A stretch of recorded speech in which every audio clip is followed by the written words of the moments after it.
তবে এই জাতীয় ঘটনা দুই একটা বিচ্ছিন্ন ঘটনার মধ্য দিয়ে যদি পতিত ফেসিবাদ মনে করে বাংলাদেশের নির্বাচন রুখতে পারবে, সেটা ভুল ধারণা। সকল রাজনৈতিক নেতৃবৃন্দ তারা যাতে নিরাপদে থাকে সে নিরাপত্তার ব্যবস্থা করার জন্য সরকারকে আহ্বান জানাই। সেটি নয়, মূলত হচ্ছে আমাদের ভিতরে যেন এমন একটি ঐক্য থাকে যাতে করে আমরা সকল রাজনৈতিক দল ফেসিবাদ বিরোধী যে কোনো ফেসিবাদ বিরোধী ঐক্যকে আমরা সবাই মিলে যেন আঁকড়ে ধরি, তাতে করে জাতীয়ভাবে এই সন্ত্রাসকে আমরা মোকাবিলা করতে পারবো।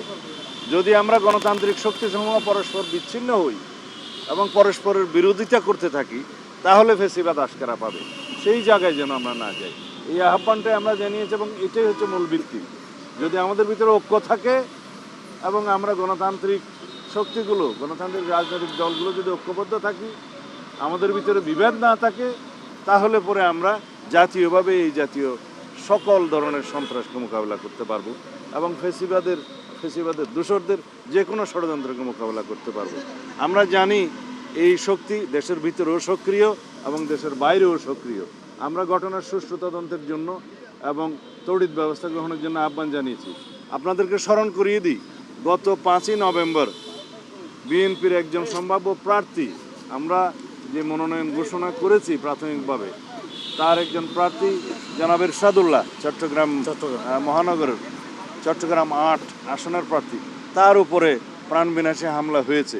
কিন্তু তারপরে আইনশৃঙ্খলা বাহিনী কোনো কঠোর ব্যবস্থা গ্রহণ করেনি এবং যথাযথ তদন্ত করে যদি তার বিরুদ্ধে মানে সন্ত্রাসীদেরকে গ্রেফতার করা যেত, আইনের আওতায় আনা যেত, তাহলে হয়তো এরকমের ঘটনা আরও হয়তো ঘটতে উৎসাহিত হতো না। যারা এগুলো করছে তারা যখন মনে করছে যে তারা নিরাপদ থাকতে পারে, তখন এই সমস্ত ঘটনা আরও ঘটে। সেই জন্য আমরা স্বরাষ্ট্র মন্ত্রণালয়কে আরও বেশি সক্রিয় হওয়ার জন্য আহ্বান জানিয়েছি। তাতে প্রয়োজনীয় ব্যবস্থা যেন মাননীয় প্রধান উপদেষ্টা নেয়। আমরা রাজনৈতিক দল হিসাবে আমাদের সর্বোচ্চ অঙ্গীকার এবং আমরা প্রতিশ্রুতি, আমরা এই বিষয়ে সর্বোচ্চ সহযোগিতা করব, বহাল রাখব। ধন্যবাদ। তিনি বলেছেন যেন একটা যৌথ স্টেটমেন্ট আমরা সবাই মিলে দেই এবং ঐক্যবদ্ধভাবে কাজ করি। আর ইনকিলাব মঞ্চের যে সভাটা আজকেও চলছে, তারা আগামীকালকে এবং পরশু হয়তো তারা একটা প্রতিরোধ সভা জাতীয় কিছু একটা আহ্বান করবে শাহবাগে অথবা 21শে শহীদ মিনারে। সেখানে যেন সকল রাজনৈতিক দল অংশগ্রহণ করে। আমরা প্রতিশ্রুতি দিয়েছি যে আমরা যাব। আমরা ঐক্যটা দেখাতে চাই, ফেসিবাদ বিরোধী, সন্ত্রাস বিরোধী জাতীয় ঐক্যটা দেখাতে চাই। এটাই হবে আমাদের শক্তি। একমাত্র এর মাধ্যমেই আমরা এই জাতীয় ঘটনাকে রুখতে পারবো। আরো কোনো প্রার্থীর উপর হামলা ইতিমধ্যে আইনশৃঙ্খলা বাহিনীও প্রতিদিন এটা বন্ধ।